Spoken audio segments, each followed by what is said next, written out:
This is a test of the emergency broadcast system. Welcome to the Dan and Kev Show.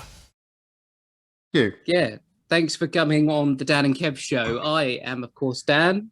And I'm Kev. Nice to meet you. So, yes, welcome. The British podcast that it is.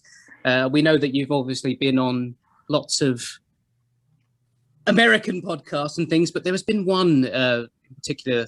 It was Rob's Legally Speaking podcast that sort of directed me to you. And I appreciate you coming on and taking time out of your busy schedule to join us. I'm advertising of that one. That was really sweet of them. Yeah, and we'll do the same. So, how are you, first of all, mainly? And what time is it there at the moment for our listeners that may listen? So it'll be 7 p.m. UK time that we're recording this. It is now 2 p.m. in Tampa, Florida. Tampa, Florida. 2 p.m. So, Carole Baskin, as everyone knows, probably from mostly, unfortunately, the Tiger King documentary on Netflix, which, and of course, Louis Theroux, that went out there more than one time to say hello. And most recently, that was on the BBC documentary in April. And he got to see Howard as well. How is he doing? He's doing quite well. Thank you for asking. Yeah. What does he do in the background at the moment? Because you're doing all these side things. Is he just off doing his own thing? Or is he there with you now? Does he sort of sit in the background and listen? Hovering around. He works out of our home and I work out of the sanctuary, even though I have an office at home. But poor Howie, I mean, he never gets any of the glory and he does so much of the work. Like, he is the leading person in getting this federal bill passed that would ban the cub petting and phase out private ownership. And he's the main person that had to deal with Joe Exotic and that whole lawsuit and all of that. I've never even spoken to Joe. And yet, you know, the whole thing was like this thing between Carole and Joe. And it's like, no, I never even talked to him. It was Howie that dealt with him, not me. So it's really a shame that he hasn't gotten the recognition for all of the difficult work that he has to do. We understand that it's been quite damaging to Big Cat Rescue since the documentary. And as I read it on the website, Big Cat Rescue still closed to the public at the moment because of fear of, you know, the Joe Exotic crew coming in and maybe, I think it was quoted on the website. Crazy fans. The crazy fans potentially poisoning the cats. Is that right in saying that? Yeah, we still are closed, both because of that and because of COVID-19. But still, I mean, if you saw if a cat died and we didn't know, was it poisoned or was it COVID-19? Because sometimes even with a necropsy, it can be very difficult to tell. So it's just safer to stay closed. And how have you managed the COVID-19 over there in America? Because it's very different across the world of how everyone's managed it. How has it been in America? We have been extremely stringent here at the sanctuary. So we closed our gates to the public on March the 15th of 2020. And then Tiger King came out on March the 20th, so 5 days later. It was just the perfect storm for both of those things hitting. But even though it can be like 98 degrees outside, we're running around with masks on when we're anywhere near the cats. And doing that, of course, whenever we're close to each other. And we're all vaccinated, but the problem is the cats can contract it. And even if a person's vaccinated, they can spread it. So it just probably won't kill us if we catch it, but we don't want it to spread to the cats. And of course. That's our biggest problem. Have you been vaccinated now? Are you fully vaccinated? Yes. Well, like myself, I've also had doses as well. I work for the healthcare system in the UK, so I'm quite fortunate to have been double dosed. So, yeah, it was nice to be double dosed, but all these new variants are quite worrying, aren't they? So, with Big Cat Rescue, is it going to be a point where you feel that it could be opened up again? Would it be more stringent, sort of patting down sniffer dogs or something that can potentially root out the evil that might come into Big Cat Rescue? Because you want to get it back up and running, surely, or maybe I'm not, maybe I'm wrong there. Maybe you want to keep it as safe as possible, obviously, but is there a way or a point in the future that you see, yes, it can open again? Without the tour revenue, we're losing over $1 million a year. And that means an awful lot of things we've had to cut. Like I had to cut half of our salaries. That means those people can't work here anymore, even though they did amazing work for us. And that means those of us who are left behind are working 2 and 3 jobs in order to keep up with everything else that we're trying to do. But as far as opening the sanctuary again, there's more than just COVID and crazy Joe Exotic fans. There's also the issue that at our peak, we had 200 big cats. And so when you walk through the sanctuary grounds, you would see some cats. Now we have 50 big cats. And so we've opened up those 200 cages for those 50 cats, which means you can walk through the property, and I do all the time, and not see a single cat. So if you come here expecting to see cats and you don't see them, you're going to leave disappointed, and we're not going to make the cats be on display. If they want to go back to the furthest reaches of their enclosures where nobody can see them, it's up to them to do that. And so I feel like it's not serving the same purpose it served in the past. And the primary purpose of our tours has always been to try and get a law passed so that places like ours don't even have to exist. So the good news is, as states are passing bans and partial bans, the number of big cats we have to rescue has dropped dramatically. Wow. And there's plenty of accredited sanctuaries that have space and that want to be rescuing cats. They don't want to be doing the political work that we're doing. And so I'm happy to help them in any way I can to do that. But one of the things that we are trying to do here is to get people to adopt a different idea as far as how to see animals. And we want people to be doing that via virtual reality through cameras rather than doing it in person. Yeah. So we're installing 46 cameras throughout the property that people can log into any day or night. And we have probably a dozen to 15 of those that are live already, and we're working to install more. But this is what I'd like to see actually happen in the wild. I mean, we know the paths that these cats travel everywhere that they live. Imagine if there were 360 internet streaming cameras where you could put on a headset or even your phone anytime of the day, look at a heat map and go, oh, over there on camera 47, there's some stuff happening over there. Let me go see what that is. Or you could scroll back as you can on our cameras and see, like, overnight, there was this whole drama going on, and be able to follow the cats doing what they do naturally is what we want people to expect of cats. We don't want people expecting to go to a zoo and see a cat languishing in a cage. They just don't belong in cages. No. And that's funny, because over here, especially in the UK, documentaries, animal documentaries are big, really big over here. We have David Attenborough, who's obviously a legend, and we lap up every single documentary. And so that would be incredible to see animals in their natural habitat, you know, just doing their normal thing. I would easily pay for that. And imagine if part of that revenue, a big part of that revenue from ads, you know, like on YouTube, how they run the ads, or through subscription fees like you have to Netflix or to any of these other channels. Imagine if that money went into those local economies in order for the people there to protect the area so that there were plenty of wild animals for people to see any time of day or night.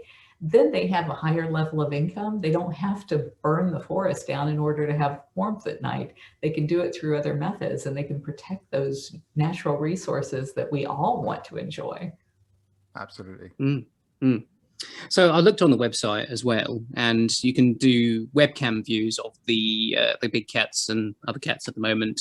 A lot of the time they're sleeping, but that's fine. It's hard. They like to sleep. Yeah, just like a normal domestic cat, you know, they sleep, they'll get up, they'll have a bit of food, and then they'll probably go back to sleep again or something. But it is nice to look at the webcams and see that that is still live and that it continues to go forward. So I'm imagining it now. You've got some of your staff, your volunteers, that may be having their own sort of cameras attached to them. Is this what you mean? And then when they're walking around the park, people can use headsets or virtual reality, or maybe you just watch it via the TV or their iPad or something, and see it is an actual tour, but with one of the volunteers at Big Cat Rescue doing it for them instead of actually visiting. Is that right? Well, we actually do that every day on Facebook. So every day okay, so where have I been? Live. And she's All walking right. around and seeing the cats get fed and doing, while they're awake and they're doing something interesting, that's Yeah. when Brittany's out there doing that for people to enjoy. And I was just looking at our statistics on Facebook, which is where we do most of those. We're on all of the social channels, but Facebook is where we have our biggest market for that. Yeah. We have 3.6 million people that are following us there. That's more than the World Wildlife Fund has following their That's website. That's a lot of people. And that comes from obviously maybe the documentaries as well. There's a lot more following for Big Cat Rescue and yourself, Carole, which is amazing. There's obviously negative side of it, but there's a good side of it because you're getting your following, you're putting out the positive messages and supporting Big Cat Rescue and other cats around the world that need to be safe from harm. How do people donate and things to Big Cat Rescue at the moment? Because obviously they're watching the live cams. If people donate, it says, do they get a pack or do they get a card? I think there's a lot of different options on the website, isn't there? I mean, what are the most popular ones? Because it says, click here to feed a cat, or can you say different options? Yeah, we try to make it possible for people to do whatever appeals to them. So the biggest thing that we have to do is raise money to take care of the animals throughout the year. And that's the feed a cat option. And so we make that one a high priority for people to choose. But there's other things, like some people, when they donate, they really want to have their name on something, on a brick or on a tile or on a building. And so we make that possible as well. And then we have the gift shop where maybe they want to have a t-shirt or a hat or a mug or something, and they want part of the money to go to the cat. So we have that option for them available as well. And then we're expecting this month to be launching NFTs, and we just launched a cat coin on rally.io to start raising money for the cats in cryptocurrencies. That goes into my next question nicely, actually. We saw I saw Catcoin, and I was thinking, how is it Catcoin going so far? And how do people find it and get involved with this particular cryptocurrency and its aims and objectives of that currency itself? If they go to rally.io, they've made it really easy for people to get involved in cryptocurrencies by using just a credit card. Whereas if I spent most of the morning trying to set up a Coinbase account for Big Cat Rescue. I have one for me personally. I didn't have one for the sanctuary. And oh my gosh, I mean, to set up a crypto wallet is a freaking nightmare. And no wonder people won't do it. It is. I've got it myself, yeah. They've got to find a way to make it easier. But at rally.io, they do. So you can buy with a credit card. And if you just go to rally.io and type in CAT, C-A-T, you'll find the cat coin. And I think it's currently selling for like under $4. So I was told when it launched that it would see this big S curve. And so it went up to like $20 for a coin. And now it's like at $4 a coin. Yeah. But they told me that it will. It does that. A lot. Ups and downs. I'm it's an entry way for people to get into the whole idea of it. I'm intrigued, given the world that we've had over the last year. Where do you see the cat sanctuary being in sort of 5 years' time? What sort of ideas do you have? Where do you want to take it forward? I think we could almost be closed by then. Oh, wow. And the reason I believe that is because in 2003, we passed the predecessor to our current bill. It was called the Captive Wildlife Safety Act, and that made it illegal to sell a big cat across state lines as a pet. So there were a lot of parameters there. But in 2003, we had to turn away 312 big cats in a single year. And it was doubling every other year, the number we were having to turn away, in addition to the ones that we actually took. And so as states have passed these bans, the numbers have dropped. And so I think like last year, I forget, it was a really small number last year that we had to turn away. And I'm thinking like 17, 18 cats, something like that. And so once this bill passes, what that will do is it stops all of those cubs from entering the trade in their parts or as pets. And it's those pets who end up in sanctuaries because that never works out for very long. And so if you can just turn off the taps, those cats who are in current backyards and basements, most of those people will give them up in the next few years. They'll go into legitimate sanctuaries. And sanctuaries like ours won't need to exist past the lives of our cats. So we'll continue to do bobcat rehab and release. for native bobcats where we can rescue them and send them back to the wild where they belong. But I'm really hoping 5 years from now that we're not getting a single call. And most of our cats are really old. Of our 50 cats, I'm thinking like probably 20% of them are 20 years old or older. And they don't even think that's like twice as long as they live in the wild or most other places. So I think most of ours will pass away in the next 5 to 10 years. Wow. That's a shame. Yeah. As well as that, yeah. Each one of them that we know and love, because it's so hard to lose one, but it's also just gut-wrenching to walk around the sanctuary and see these cats in prison for crimes they didn't commit. The bond you must have with them, and then for them to, to be in that situation is, I can just imagine, it's horrible to see every day, as you do. It really is. It's mind-boggling that there's so many cats, that big cats, that are in people's homes throughout the US. In this country, we have the small domestic cats. If I went to someone's house in where I live in Hertfordshire, and they had a giant cat in there, I'd be like, first of all, what the heck are you doing? I would run a mile. And then it just blows my mind that there is large cats in people's houses that should be either in the wild, or under, secure and somewhere it could actually be safe, not in someone's home or basement. And I've seen some TikTok videos. I mean, you use TikTok a little bit as well, don't you, Carole? And there's some it was hilarious. Is this the one you're going to talk about?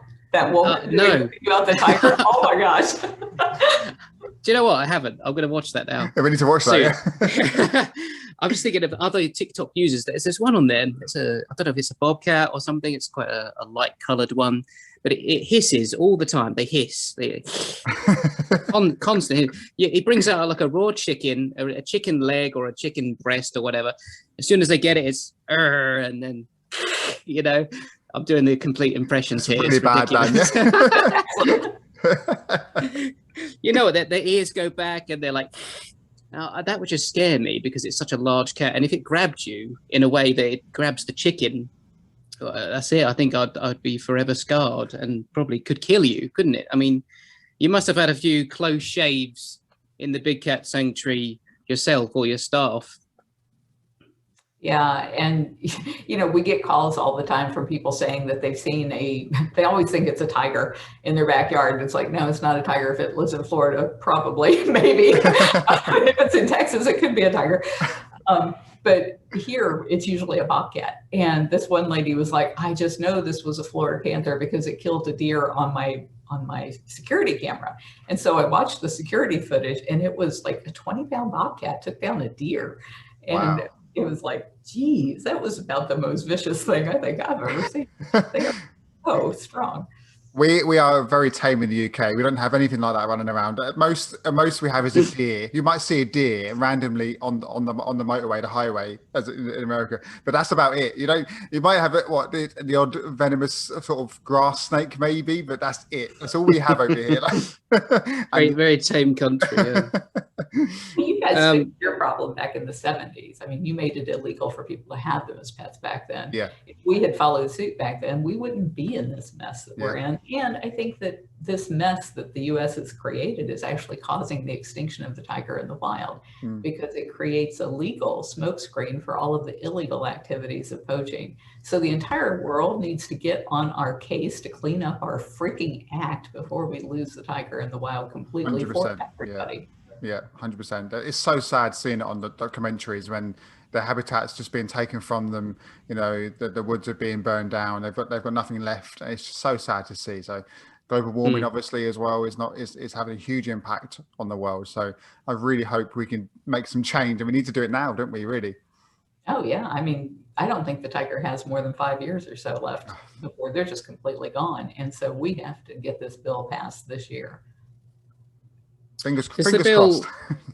include sort of, I mean, I'm confused about this subject really. Breeding cats is it in captivity? To say it's an endangered cat species, right? How would we prevent them from being endangered? Do we help breed them at a big cat sanctuary, or does it have to be done somewhere specifically? Could you clear that up for me? Because I'm not very good on the laws. Well, actually, this is a big problem. I noticed after Tiger King, so many people were angry with me because they said tigers are going extinct. We need to breed them. And it's like, no, breeding tigers in cages, that's not conservation. That's entertainment for you.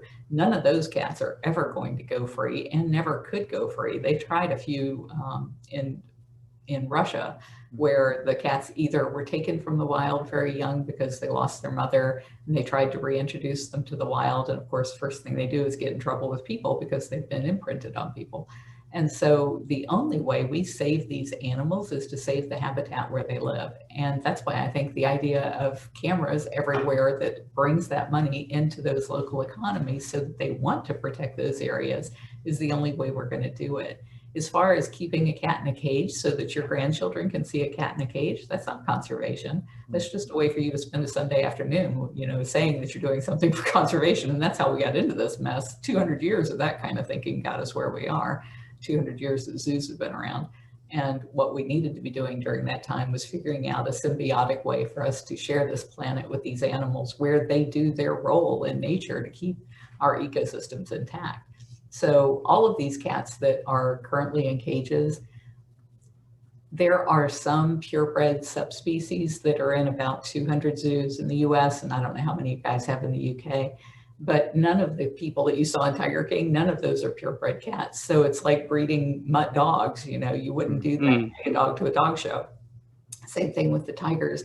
If they're crossbred or inbred, which they all are because people want white tigers or they want ligers, which is even a crossing between two different species, those animals can't serve any kind of conservation value. And if you're waiting for the world to be a perfect place where you reintroduce animals at some future time, we've got all of that banked on ice. We don't need to put them through the suffering of living in a cage. And you make a good point, because documentaries that we see are so obviously filmed over a long period of time and are heavily edited as well. And if you could see that in, real time 24/7, I think it would open everyone's eyes more in terms of this is a real problem. We need to solve this now. And fingers crossed it does change the way we'll work around this. And that's what we need to go towards. Absolutely. Forward thinkers like you are. Yeah. If only everyone was like me. Well, don't count me out there. No, you Dan as well. Yeah. Quite nice as well. So, we do have a few questions from fans, if that's okay. Sure. As well. Nothing really Tiger King related, which is good. We made sure of that as well. You must get inundated with that anyway. So that's we want to be different. So. Yeah. So first one's from Cassie. Have you ever been to the UK? And if not, what sort of reception do you think you would get? What I have seen from people's response after Tiger King is that people in the UK were much more appreciative of the work that we have done to try and end the abuse of big cats. Whereas most of the hate and vitriol that I experienced after Tiger King was from like Midwestern males who still live in their mother's basements. That kind of personality that really resonated with Joe Exotic. So it's been really wonderful, the kind of response that I've had from people in the UK.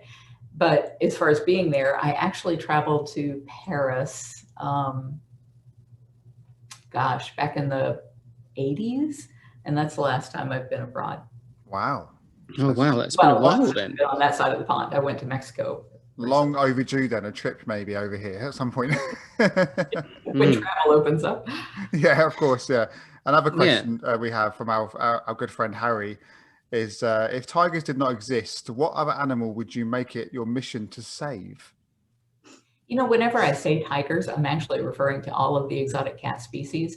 I think tigers are just the ones that people recognize by name and image the most, but lions are right behind them as far as being in serious trouble. Leopards are in serious trouble, jaguars, and all of it is a result of the use of these animals for it's not traditional Chinese medicine that is doing this, because the TCM community says they know that tiger bones don't have any healing power, tiger penis doesn't either.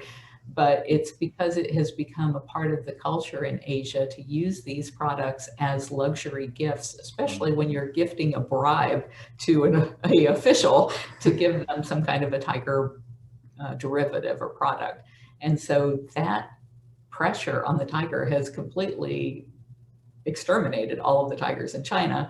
And now they're going after tigers in other parts of the world, poaching them out of India and out of Russia for those purposes. But they're also using lion bones and jaguar bones because those are a little bit more easily accessible. And so it's putting pressure on all of those animals.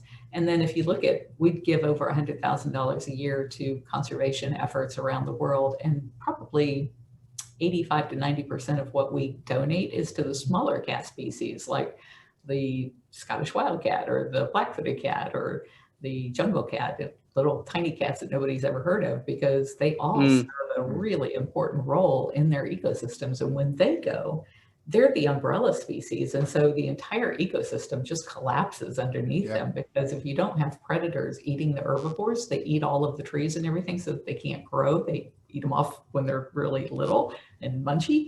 And then you don't have forests, and then you don't have oxygen. And so it's like all of that stuff has to work together.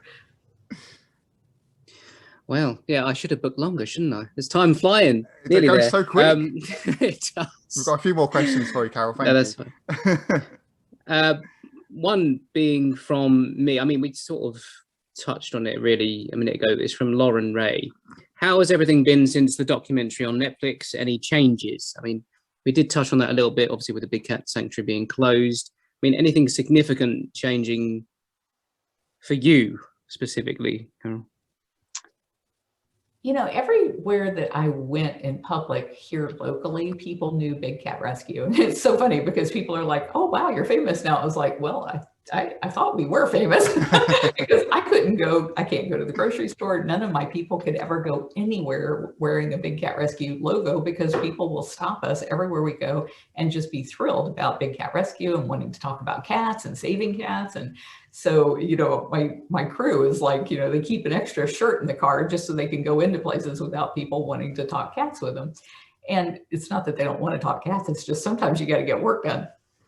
And so after Tiger King came out, that seemed about the same until I went to Dancing with the Stars over on the other coast in Hollywood. And they had flown me in on a little private jet into this like little nowhere airport. And as soon as I got off the plane, people came running up doing the same thing they did here in Florida. And I was like, wow, that's weird. How does anybody here know who I am? But it was apparently from Tiger King. So I got to witness what that looked like, because I never anticipated that. Well, if it's anything like Strictly Come Dancing, which we have in the UK, it's absolutely massive over here. So I'm sure Dancing with the Stars is just as big in America. So that's a great thing to be part of. I was on the show, though. Yeah. It was the time I was flying out there. So it was just from Tiger King, I guess, that people recognized the name. Wow. One more question as well. And it's for my friend. And he asked us to ask this, and he guarantees you've never been asked this question. It's from a friend called Peter, and he wants to know, in the morning when you get up, get dressed, do you put on your sock first and then jeans or trousers, or do you put on trousers and then your socks, or are you crazily and do you put on your one sock, then your trousers or jeans, and then your sock? Well, thank him for making this a question And my answer is, I really hate anything on my feet. So putting my socks on is like last thing before I go out the door, I put socks on. Okay, there you go. Thank you. That's the easiest question now ever. Even though it sounds so confusing. I know. It's a funny one. It's a shame we're running out of time nearly. Do you have time for one more thing, Carole? I do. Until you hear an alarm go off on my phone, I don't have a drop dead. Okay. Lovely. Go on, and Dan, you fire away. Basically, it's just a question for you and the world, really, I guess. As being part of Tiger King on Netflix, you've been subjected to online trolling, maybe some harassment. How have you personally dealt with those types of comments and people? And what would you advise other people on how to deal with negative comments? Because a lot of people deal with negative comments every day. And being obviously part of the, you know, people saying free Joe Exotic and things like that, putting a lot of blame personally on you. That's quite hard to deal with. And I'd like to know I mean, I'm sure Howard is a great support to you overall, but how do you deal with those comments, and what advice would you give others to, move forward from that? I think it's a lot harder for my husband Howard and for my daughter, because if you could imagine, if somebody were saying things about you and they're not true, and you're just like, they don't know me. And so it just kind of rolls off your back. But if somebody's saying something that's untrue about somebody you love, about your mother, about your daughter, all of a sudden it's like you feel like you've got to defend them against that and explain how they're so wrong. And so I think they're always living in that state of feeling like they have to defend me, whereas in my perspective, it's like, clearly they don't know me or they wouldn't be saying those things. So I don't take it personally. And I think maybe the reason that it's so easy for me not to take it personally is because I have a very strong, like, driving belief that everything that happens is happening exactly as it's supposed to, and that everything is going to work out for the best. And knowing that that's the case, I'm always looking at situations, like if somebody, and this still happens, where people call me up and they'll just be cursing and swearing at the top of their lungs at me and then hang up the phone. And I'll hang up from that and I'll be like, okay, well, there's something that's really good that's going to happen from this, and something that, I'm going to learn. The karma from it. And if you keep looking, you'll eventually find it. So I think having that kind of a attitude toward everything, that it's all happening exactly as it should, and that it's happening for the betterment of all of us. I think we're all on a path toward enlightenment, and that we're just at different paths along that point, and that we're pulling and pushing each other to try and become better. And maybe we forget while we're in this earthly form that, what we agreed to in advance before we got here. So if we can just not take ourselves so seriously and remember that we are all connected and that we're all one, I think those are the things that help me the most. I couldn't agree more. No, that's really good advice, and that's a very constructive answer. I like that. Thank you. But no, yeah, thanks, Carole, for joining us on the Dan and Kev Show today. And we wish you well. How can people find you and donate to Big Cat Rescue finally? They go to bigcatrescue.org/donate. They'll find all those options that you mentioned. Lovely. Oh, yes, I did mention them, yeah. Well, and they can follow you as well. So, and I'm sure you're always putting stuff up on your social media channels as well. Kev? And we'll do the same. Yeah, we'll share all the profiles and do what we can to spread the word for you and get it out there. Yeah. Thank you. Again, thanks very much. And hopefully we'll speak to you again in the future. Do you want me to do a drop for you, like, hey, all you cool cats and kittens, you're listening to? Oh, yes. Oh, that'd be amazing. Yes, please. All your show? The Dan and Kev Show. Oh, well, that's easy. Yeah. It took us ages to think of that.